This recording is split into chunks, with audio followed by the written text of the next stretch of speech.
Sholat, tapi pikiran melayang. Begini jawaban Rasulullah yang menggetarkan hati. Pada suatu majelis Rasulullah, suasana terasa begitu tenang. Para sahabat duduk melingkar menyimak setiap perkataan beliau dengan penuh perhatian.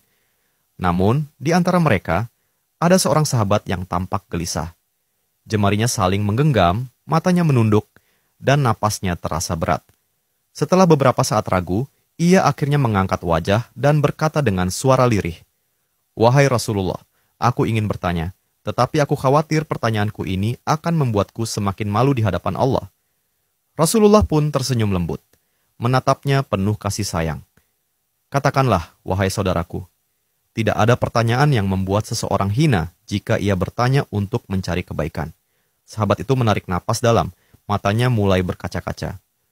"Wahai Rasulullah, aku merasa salatku sering tidak khusyuk. Kadang aku mengingat urusan dunia, kadang pikiranku melayang entah kemana. Aku takut salatku tidak diterima oleh Allah. Apakah dengan salat seperti itu, aku tetap mendapatkan pahala?" Suasana majelis seketika menjadi hening. Para sahabat lainnya ikut menunduk, merasakan kegelisahan yang sama. Mereka tahu betapa beratnya pertanyaan itu. Namun, yang terjadi setelahnya benar-benar di luar dugaan. Rasulullah tidak langsung menjawab.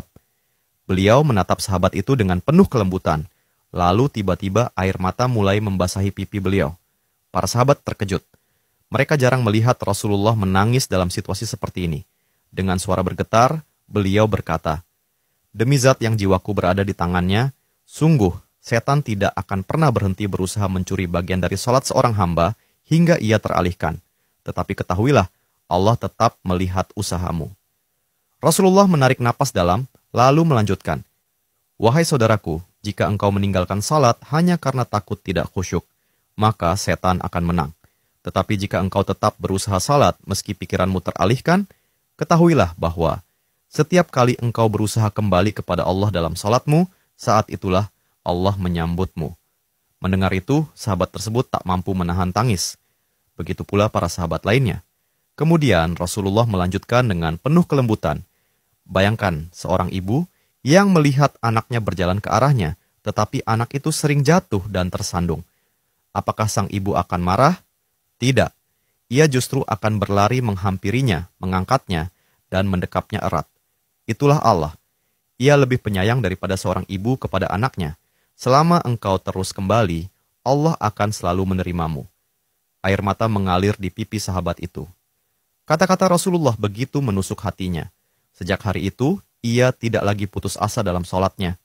Ia tetap berusaha khusyuk, dan setiap kali pikirannya melayang, ia mengingat nasihat Rasulullah.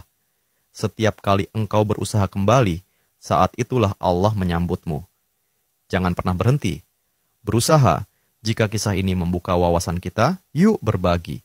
Biar banyak yang tercerahkan. Setiap satu kebaikan dibalas Allah 10 kali kebaikan. Barokallah forever. Amin ya Rabbal Alamin ya Mujibas Sailin.